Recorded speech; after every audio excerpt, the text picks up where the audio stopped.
Ini adalah lanjutan kisah ketika Nyi Roro Kidul menyamar menjadi seorang wanita desa untuk mencari seorang pria yang akan dinikahinya. Apa yang terjadi selanjutnya? Sebelumnya jangan lupa untuk like dan subscribe. Beginilah cerita lengkapnya. Setelah malam penuh keajaiban yang mengungkap identitas Rara sebagai Nyi Roro Kidul, ia dan Arman Sanjaya memulai perjalanan cinta yang penuh tantangan. Meski mereka memutuskan untuk tinggal di desa Sumberjati dan menjalani kehidupan sederhana, Rara tetap memikul tanggung jawab besar sebagai Ratu Laut Selatan. Arman, yang telah menerima kebenaran tentang siapa Rara sebenarnya, berusaha menyesuaikan diri. Ia sering bertanya-tanya bagaimana mereka bisa menjalani kehidupan bersama, mengingat perbedaan besar di antara dunia mereka. Namun, cintanya pada Rara memberinya kekuatan untuk terus percaya bahwa rintangan apapun bisa mereka hadapi bersama. Suatu pagi, saat mereka duduk di depan rumah sederhana mereka, Rara berbicara dengan nada hati-hati. "Mas Arman, aku ingin memastikan bahwa keberadaanku di sini tidak membawa kesulitan bagimu atau penduduk desa. Aku tahu, suatu saat, identitasku mungkin terungkap." Arman menggenggam tangan Rara dengan lembut. "Rara, aku percaya bahwa kita bisa melewati ini bersama. Apapun yang terjadi, aku akan selalu berada di sisimu." Meski saling meyakinkan, jauh di lubuk hati mereka, keduanya sadar bahwa tantangan besar akan segera datang. Kehidupan damai mereka terganggu ketika gosip tentang hubungan mereka mulai menyebar di desa Sumberjati. Penduduk desa, yang awalnya ramah, mulai merasa curiga terhadap Rara. "Bagaimana mungkin seorang wanita secantik itu memilih tinggal di desa kecil seperti ini?" kata Bu Sumi kepada tetangganya. "Jangan-jangan dia menyembunyikan sesuatu." Situasi semakin memanas ketika Kiwaskita, seorang pedagang kaya yang pernah ditolak cintanya oleh Rara, kembali ke desa dengan niat buruk. Ia menyebarkan fitnah bahwa Arman telah menggunakan ilmu hitam untuk mendapatkan hati Rara. "Dia hanya seorang santri miskin," kata Kiwaskita kepada penduduk desa. "Mana mungkin wanita seperti Rara jatuh cinta kepadanya tanpa ada campur tangan ilmu gaib?" Fitnah itu memengaruhi penduduk desa. Banyak yang mulai menjauhi Arman dan Rara, menganggap pasangan itu membawa nasib buruk bagi desa. Mendengar fitnah yang menyakitkan itu, Rara tidak tinggal diam. Ia mendatangi balai desa, tempat para tetua berkumpul untuk membahas isu tersebut. Dengan langkah tegas, ia berdiri di tengah ruangan dan berbicara. "Bapak-bapak dan ibu-ibu, saya tahu ada banyak hal yang tidak kalian mengerti tentang saya," ucap Rara dengan tenang. "Tetapi satu hal yang pasti, Arman Sanjaya adalah pria yang tulus dan baik hati. Dia tidak pernah menggunakan cara licik untuk mendapatkan apapun, apalagi cintaku." Namun, Kiwaskita yang juga hadir di balai desa tidak menyerah. Ia berdiri dan menantang. "Kalau begitu, buktikan bahwa kamu dan Arman tidak menyembunyikan apapun dari kami. Jika kalian benar-benar tidak bersalah, biarkan kami melakukan penyelidikan." Arman, yang sejak tadi diam, akhirnya angkat bicara. Suaranya tenang namun penuh keyakinan. "Kami tidak punya apapun untuk disembunyikan, Kiwaskita. Tapi ingatlah, fitnah adalah dosa besar. Jika Anda terus memfitnah, Anda hanya akan membawa kehancuran pada diri Anda sendiri." Ketegangan di desa mencapai puncaknya ketika sesuatu yang mengejutkan terjadi. Laut Selatan, yang biasanya tenang, mulai menunjukkan tanda-tanda keributan. Angin bertiup kencang, dan ombak besar menghantam pantai. Penduduk desa yang tinggal di tepi laut mulai panik, mengira bencana akan datang. Namun, Rara tahu apa yang sebenarnya terjadi. Ia merasakan kehadiran para penjaga Laut Selatan yang mengirimkan peringatan. Mereka merasa keberadaan Rara di desa telah memicu kekacauan, dan mereka ingin memanggilnya kembali. Di tengah malam yang sunyi, Rara duduk bersama Arman di depan rumah sederhana mereka. Wajahnya dipenuhi kecemasan, dan matanya tertuju ke arah laut yang tampak gelap dan penuh misteri.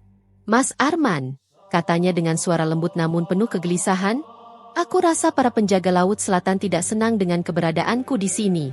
Aku takut ini akan membawa masalah bagi desa." Arman menggenggam tangan Rara erat, mencoba meyakinkannya.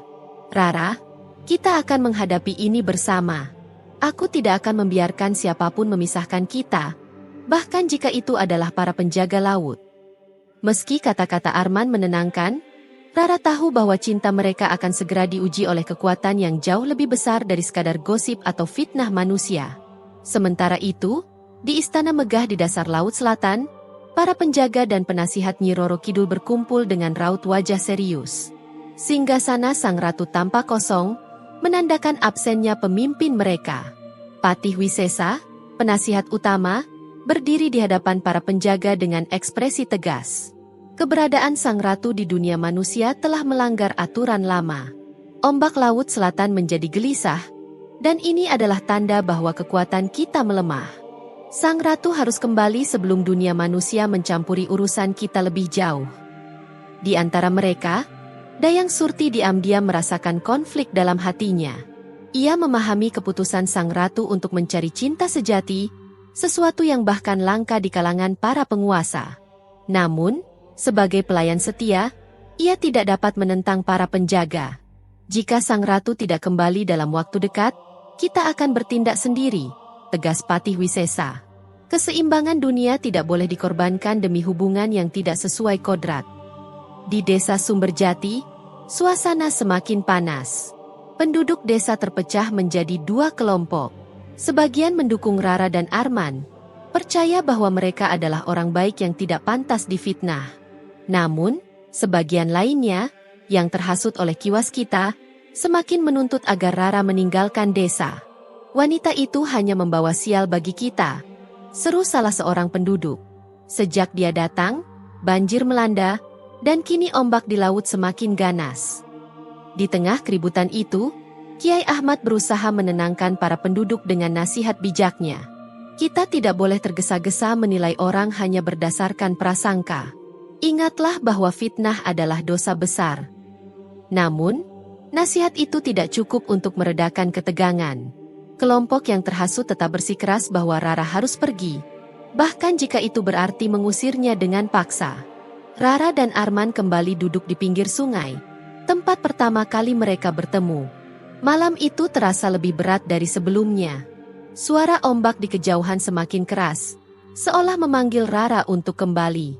"Mas Arman," kata Rara dengan suara gemetar, "mungkin aku memang tidak seharusnya berada di sini. Kehadiranku telah membawa banyak masalah untuk desa ini. Jika aku pergi, mungkin semuanya akan kembali tenang." Arman menggenggam tangan Rara erat. "Rara, aku tidak peduli apa yang orang lain pikirkan. Aku tidak peduli dengan ombak atau fitnah. Yang aku pedulikan hanyalah kamu.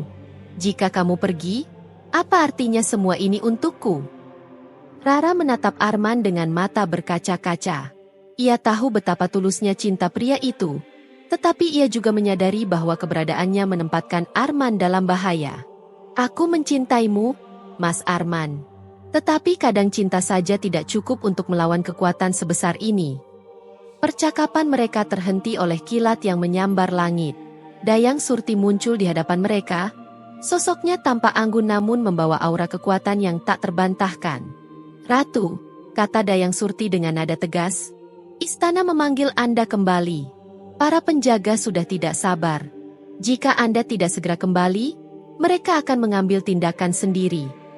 Arman berdiri, tatapannya penuh keberanian. "Jika mereka ingin membawa Rara, mereka harus melewatiku terlebih dahulu."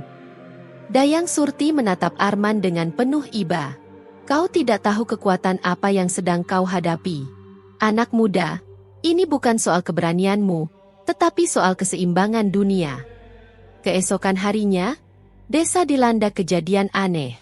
Ombak besar mendekati pantai, membawa benda-benda asing dari laut. Para penduduk ketakutan, mengira bahwa ini adalah pertanda kemarahan Sang Ratu Laut Selatan. Di balai desa, para tetua berkumpul untuk memutuskan apa yang harus dilakukan. "Kita harus melakukan upacara pengusiran," kata salah satu dari mereka. "Kita tidak bisa membiarkan hal ini terus berlanjut." Namun, Arman yang hadir dalam pertemuan itu berdiri dengan keberanian yang tidak tergoyahkan. "Ini bukan salah Rara. Jangan menyalahkannya atas sesuatu yang tidak ia lakukan." Kiwas kita tertawa sinis. "Tentu saja kamu akan membelanya, Arman. Kamu adalah pria yang terbutakan oleh cintamu. Tapi ingat, cinta tidak akan menyelamatkan desa ini. Perdebatan di balai desa semakin memanas ketika sebuah ombak besar tiba-tiba menghantam pantai. Ombak itu meninggalkan tanda misterius di pasir berupa lingkaran bercahaya hijau. Sinar itu berpendar, memancarkan kekuatan yang membuat semua penduduk terpaku. Lingkaran tersebut adalah pertanda bahwa kekuatan Laut Selatan telah mencapai puncaknya, sebuah peringatan bahwa keseimbangan dunia sedang terancam. Di tengah kekacauan itu, Dayang Surti kembali menemui Rara. Dengan ekspresi serius, ia berkata, "Ratu, ini adalah panggilan terakhir. Jika Anda tidak kembali sekarang, keseimbangan akan hancur, dan tidak ada yang bisa menghentikan kehancuran yang datang." Rara memandang Arman, hatinya terasa seperti diiris. Ia tahu bahwa keputusannya akan membawa dampak besar, tidak hanya bagi dirinya dan Arman, tetapi juga untuk seluruh desa. "Mas Arman," katanya dengan suara penuh kesedihan, "aku harus pergi, setidaknya untuk sementara. Aku tidak ingin melihat desa ini hancur." Arman menggenggam tangan Rara untuk terakhir kalinya. Matanya penuh cinta yang tak tergoyahkan. "Jika kamu harus pergi, pergilah. Tetapi aku akan menunggumu, tidak peduli berapa lama." Air mata mengalir di pipi Rara, namun ia mengangguk. Ia tahu bahwa cintanya dengan Arman belum berakhir.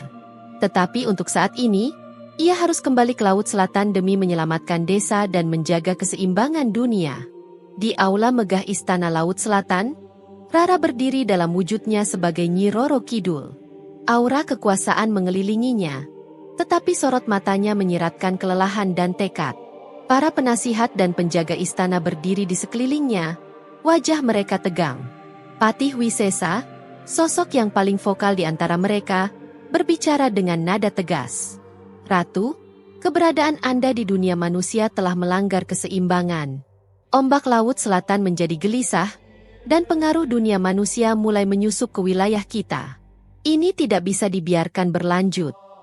Rara menatap para penasihatnya dengan tenang. Meskipun dikelilingi kritik, ia berdiri teguh. "Aku tahu apa yang kalian rasakan, Patih Wisesa. Tetapi aku tidak pergi ke dunia manusia untuk menghancurkan keseimbangan. Aku pergi untuk mencari sesuatu yang bahkan di sini tidak bisa kutemukan, cinta sejati." Ruangan itu menjadi hening. Beberapa penasihat tampak ragu, sementara yang lain tetap keras dengan pendirian mereka. Dayang Surti, yang selalu setia di sisi Rara, maju untuk membela Sang Ratu. Sang Ratu telah menunjukkan ketulusannya. Apa yang ia lakukan di dunia manusia adalah demi hati yang sejati, sesuatu yang tidak akan mengurangi kekuatan kita, tetapi justru memperkuatnya. Namun, Patih Wisesa tidak bergeming. Jika Ratu bersikeras tetap terikat pada manusia itu, maka akan ada konsekuensi. Dunia manusia dan dunia kita tidak bisa menyatu tanpa pengorbanan besar. Rara menghela napas. Ia tahu bahwa kata-kata Patih Wisesa tidak salah, tetapi ia tidak bisa mengabaikan hatinya. Dengan suara penuh keyakinan, ia menjawab, "Aku akan menerima apapun konsekuensinya, Patih, tetapi aku tidak akan menyerah pada cinta yang telah kutemukan." Di desa Sumberjati, kepergian Rara meninggalkan kekosongan mendalam bagi Arman. Setiap hari, ia mencoba melanjutkan hidupnya seperti biasa, tetapi desas-desus dan gosip tentang dirinya tidak pernah mereda. Bahkan teman-temannya di pesantren mulai menjauh, karena takut terlibat dalam masalah yang lebih besar.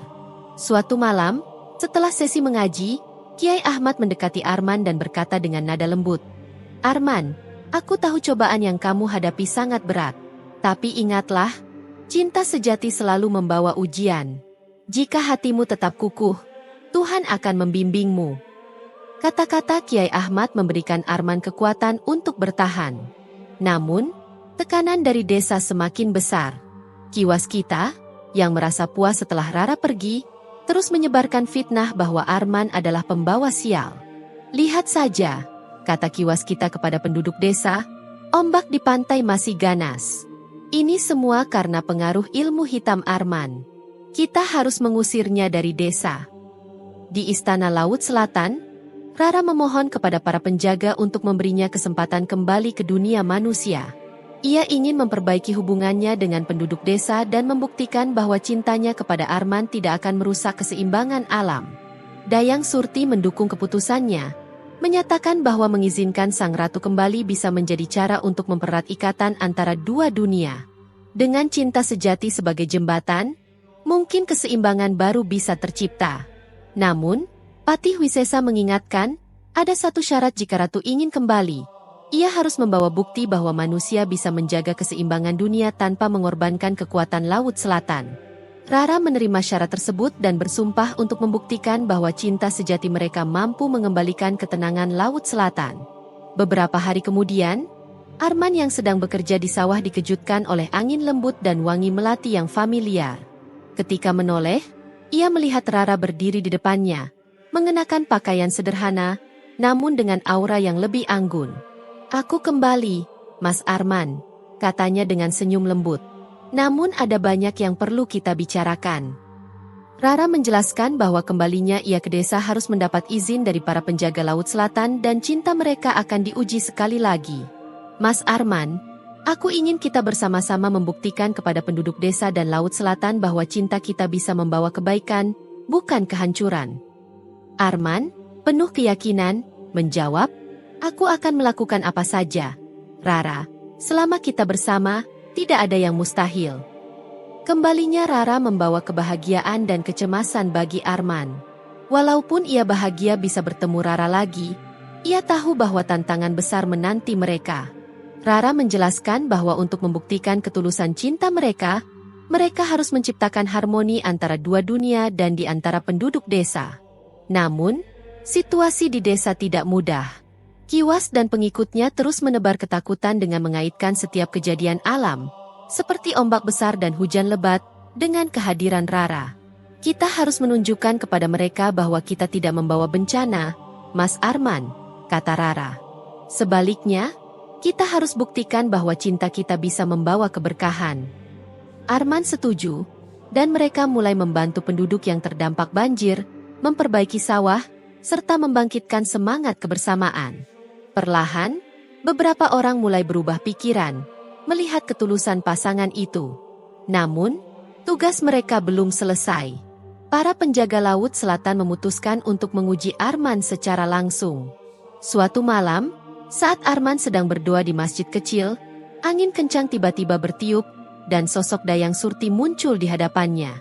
"Arman Sanjaya," katanya dengan tegas, "cintamu kepada sang ratu akan diuji sekali lagi. Jika kamu berhasil, kalian akan mendapat restu kami. Namun jika gagal, hubungan ini harus berakhir demi menjaga keseimbangan dunia." Arman tidak gentar. "Apapun ujiannya, aku siap menghadapinya," jawabnya dengan penuh tekad. Dayang Surti mengangguk dan berkata, "Baiklah, ujianmu adalah ini. Kau harus memasuki Laut Selatan dan membawa bunga melati biru dari taman istana. Itu adalah simbol ketulusan hati. Namun ingat, perjalanan itu penuh bahaya. Kau harus yakin sepenuhnya, atau kau tidak akan pernah kembali." Dengan doa yang dipanjatkan oleh Kiai Ahmad dan dukungan penuh dari Rara, Arman memulai perjalanan menuju Laut Selatan. Malam itu, di bawah sinar bulan purnama yang terang, ia melangkah menuju pantai. Di sana, ombak besar terbuka, membentuk jalan menuju dunia bawah laut. Begitu Arman memasuki jalur itu, berbagai rintangan menghalangi. Arus yang kuat berusaha menyeretnya kembali ke daratan. Namun, Arman terus maju, wajah Rara terbayang jelas dalam pikirannya. Ia tahu bahwa cinta mereka adalah sumber kekuatan yang tak terbendung. Di tengah perjalanan, Arman bertemu dengan makhluk-makhluk laut yang berusaha menakutinya.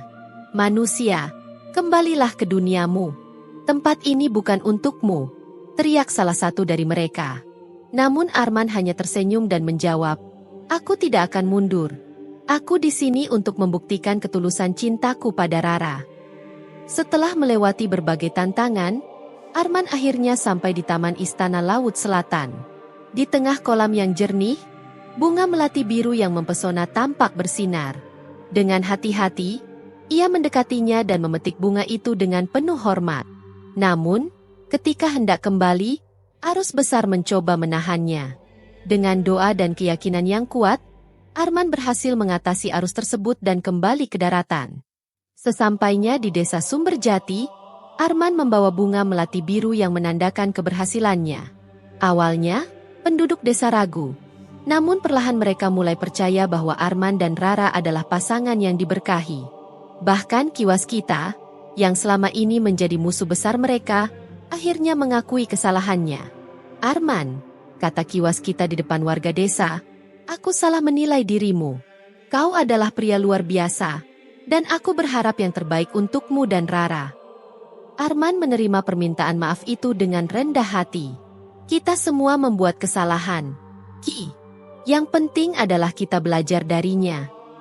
Dengan restu dari penjaga Laut Selatan, Arman dan Rara melangsungkan pernikahan sederhana yang dihadiri oleh seluruh penduduk desa. Kiai Ahmad juga memberikan restu khusus kepada pasangan itu.